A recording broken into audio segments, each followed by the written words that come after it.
Fala galera, eu sou o Leandro e nesse vídeo eu vou falar sobre o processo para criar essa ilustração aqui, que eu chamei de Take Care of Your Babies. A inspiração para essa ideia veio de um dia que eu tava de boa caminhando numa praça e aí eu olho pro lado e vejo uma cena que era tipo isso mesmo. Em um banco da praça, de um lado tinha um cara com um bebê e do outro lado tinha uma senhora com um cachorro. Aparentemente eles não se conheciam e o que me chamou a atenção na cena foi que cada um tava ali no mesmo lugar, né, coincidiu de estarem sentados no mesmo banco, cada um cuidando do seu bebê. E achei que essa era uma situação meio inusitada, meio pitoresca e achei que valia a pena transformar em uma ilustração. Bom, eu produzi essa ilustra como um projeto autoral meu e também foi um processo de experimentação e aprendizado. Embora eu só tenha concluído ela há poucas semanas, a ideia que inspirou essa ilustração foi uma coisa que aconteceu há mais de um ano atrás. Na época eu cheguei a fazer alguns esboços e registrar a ideia aqui no meu sketchbook.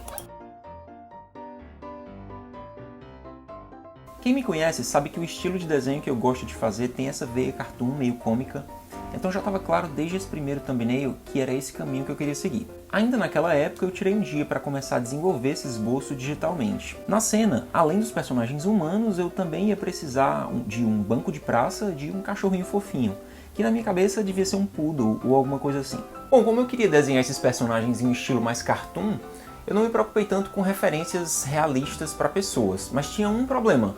Os personagens precisavam estar em poses específicas. E na época eu já tinha visto a cena já fazia alguns dias, então não tinha como depender só da minha memória para lembrar exatamente como era a pose. Então o que eu fiz? Eu mesmo produzi as minhas referências de pose. Apoiei minha câmera, programei para disparar com o timer e tentei posar aí incorporando cada personagem. Aproveitei uma hora que minha esposa não estava em casa, né, para ninguém me ver pagando mico. Depois eu resolvi postar na internet.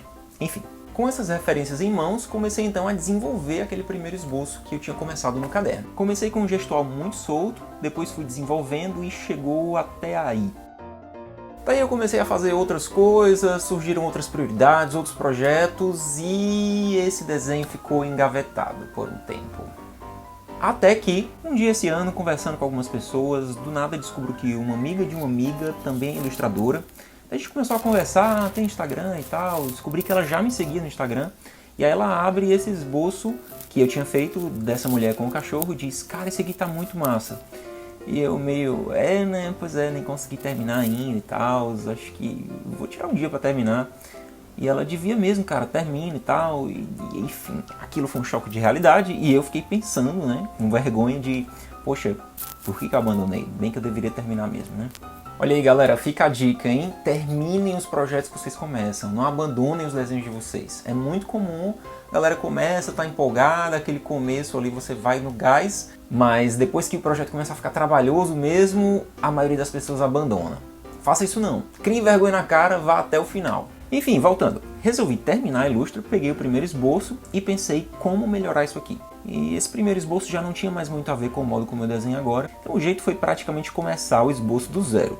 Então em cima desse primeiro esboço, fiz um novo primeiro esboço, agora focando em redefinir o estilo dos personagens, que é uma coisa que eu tenho estudado muito e que mudou bastante no meu trabalho ultimamente. Foram vários passes de gestual e esboço, um mais solto, depois o outro um pouco mais definido, depois o outro mais definido ainda. Daí eu cheguei nesse estado aqui.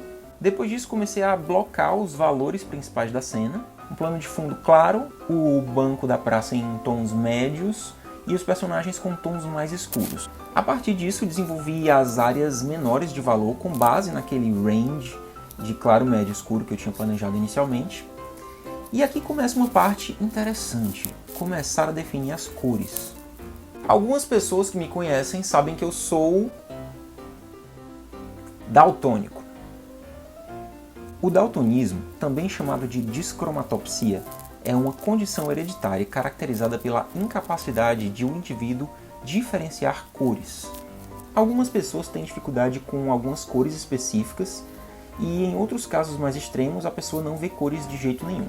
No meu caso eu vejo o mundo colorido sim, mas eu costumo ter problemas para identificar e nomear alguns tipos de vermelhos, verdes e marrons.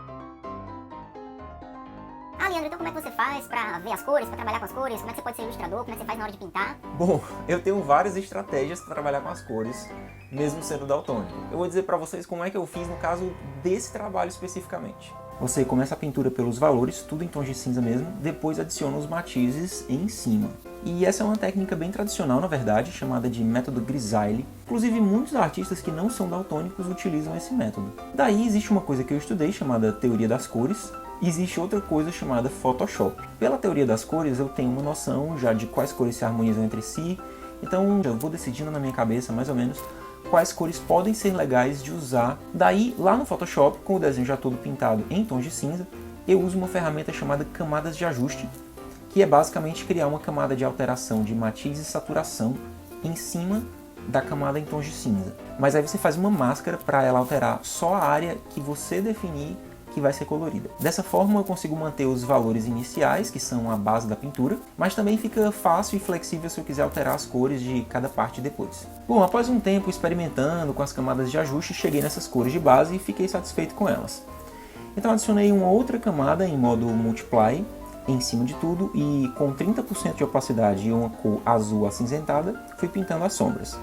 Depois adicionei uma outra camada também com menor opacidade e fui pintando essas áreas de luz. Então chegou o momento de colorir as linhas. Eu já considero que essa parte é o início da fase de acabamentos. E é uma parte bem importante porque vai dar uma suavizada nessa linha preta que está muito pesada nesse estado. Então como eu fiz? Criei uma nova camada em cima do linear preto e apliquei uma máscara de corte. Isso significa que tudo que eu pintasse naquela camada só iria aparecer se tivesse pixel na camada embaixo que está mascarando ela, ou seja, a camada do desenho linear. Assim eu consegui pintar bem tranquilo, pescando as cores de baixo e até fazer as linhas pretas sumirem completamente. E esse foi o resultado dessa etapa. Nesse ponto eu já estava oficialmente na fase de acabamento da ilustração, e acabamento é a parte mais braçal do trabalho e é também a mais demorada. Basicamente é polir, melhorar e deixar mais limpinho e mais bonito que você já tem. É aqueles 80% do trabalho que parece que só faz 20% de diferença no resultado, saca? Mas são 20% que sem eles o trabalho não está completo. E é isso, galera, espero que tenham gostado. Não abandonem os projetos de vocês, desenhem até o final. Curta o vídeo, compartilhe com seus amigos que também gostam de desenhar. Quem quiser se juntar ao grupo do Sketch Club no Facebook, o link tá aí na descrição, é gratuito. Todo mês tem atividades novas pra gente desenhar juntos. Se tiver algum comentário, dúvida, crítica, elogio, sugestão, deixa aí nos comentários que a gente conversa. Valeu, até a próxima!